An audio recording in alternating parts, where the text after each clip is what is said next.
भक्तगणों, आज महाभारत में आपको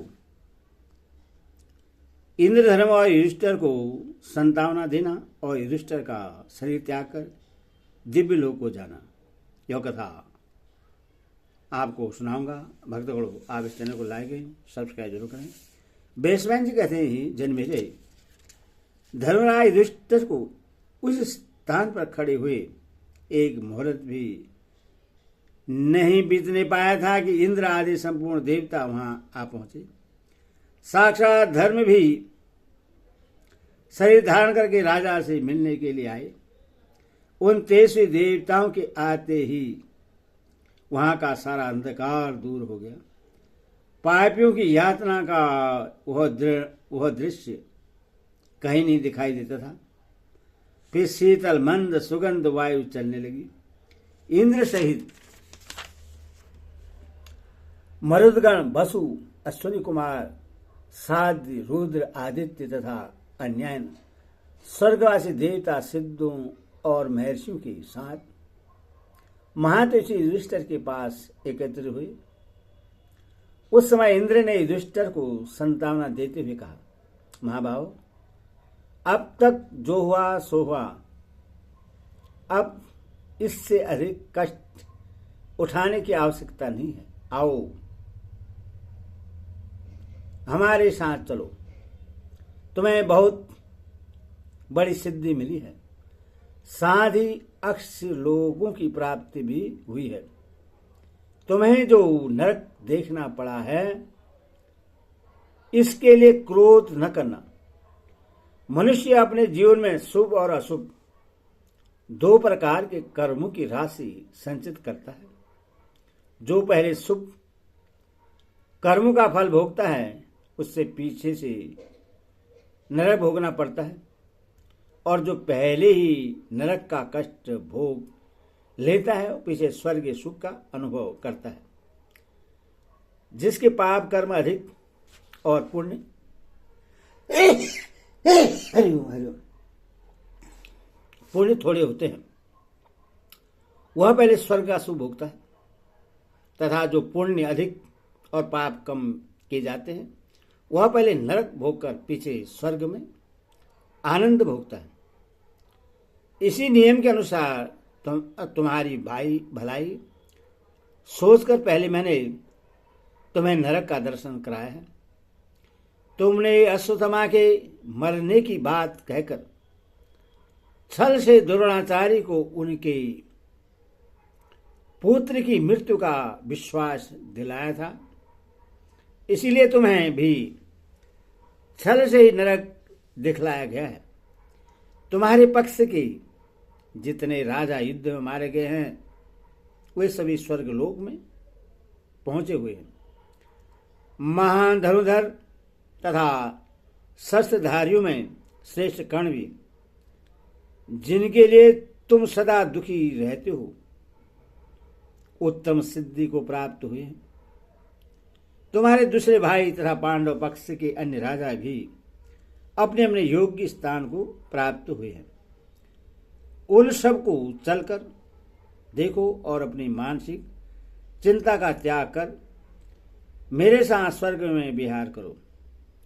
अपने किए हुए पुण्य कर्म, तप और दान के फल भोगो।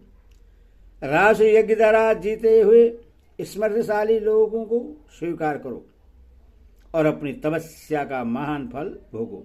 युधिष्ठिर, तुम्हें प्राप्त हुए संपूर्ण लोक राजा हरिश्चंद्र के लोगों की भांति सब राजाओं के लोकों से ऊपर है। उन्हीं में तुम विचरण करोगे। जहां राजसी मानदाता राजा भगीरथ और दुष्यंत कुमार भरत गए हैं, उन्हीं लोगों में निवास करके तुम भी दिव्य सुख का उपभोग करोगे। महाराज, वह देखो, त्रिभुवन को पवित्र करने वाली देव नदी मंदाकिनी सामने ही दिखाई दे रही है। उनके पवित्र जल में स्नान करके तुम दिव्य लोकों में जा सकोगे। वहां गोता लगाते ही तुम्हारा मानव स्वभाव दूर हो जाएगा। तुम्हारे मन के शोक, संताप, गलानी और बैर आदि सभी दोष मिट जाएंगे। देवराज की बात समाप्त होने पर शरीर धारण करके आए हुए साक्षात धर्म ने कहा, बेटा, तुम्हारे धर्म विषयक अनुराग, सत्य भाषण, क्षमा और इंद्रिय संयम आदि गुणों के कारण मैं तुम पर बहुत प्रसन्न हूं। यह मेरे द्वारा तीसरी बार तुम्हारी परीक्षा हुई है। किसी भी युक्ति से कोई तुम्हें अपने स्वभाव से विचलित नहीं कर सकता।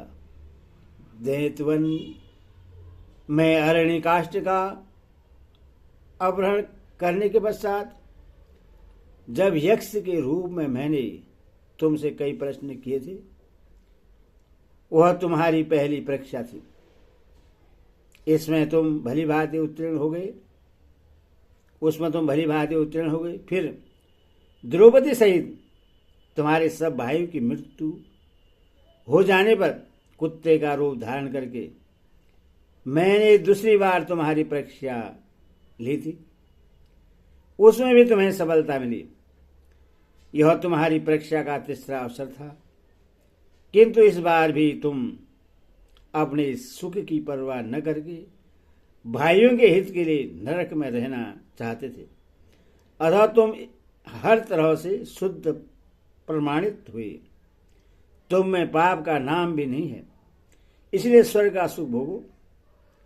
तुम्हारे भाई नरक के योग्य नहीं हैं। तुमने जो उन्हें नरक भोगते देखा है, वह देवराज इंद्र द्वारा प्रकट की हुई माया थी। अर्जुन, भीम, नकुल, सहदेव और सत्यवादी शूरवीर कर्ण तथा राजकुमारी द्रौपदी, इनमें से कोई भी नरक में जाने योग्य नहीं है। भरतश्रेष्ठ, आओ अब मेरे साथ चलकर त्रिलोकी गामिनी गंगा जी का दर्शन करो। हरिओम तत्सत।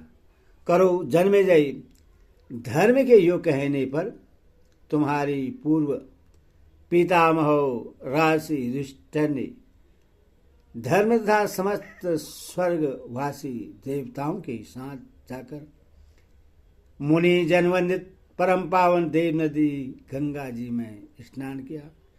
स्नान करते ही उन्होंने मानव शरीर का त्याग करके दिव्य देह धारण कर लिया। उनके हृदय का शोक, संताप और बैर भाव जाता रहा। तब वे देवताओं से घिरकर ऋषियों की स्तुति सुनते हुए धर्म के साथ साथ उस स्थान को गए जहां उनके चारों भाई पांडव और धृतराष्ट्र के पुत्र क्रोध त्याग कर आनंदपूर्वक निवास करते थे।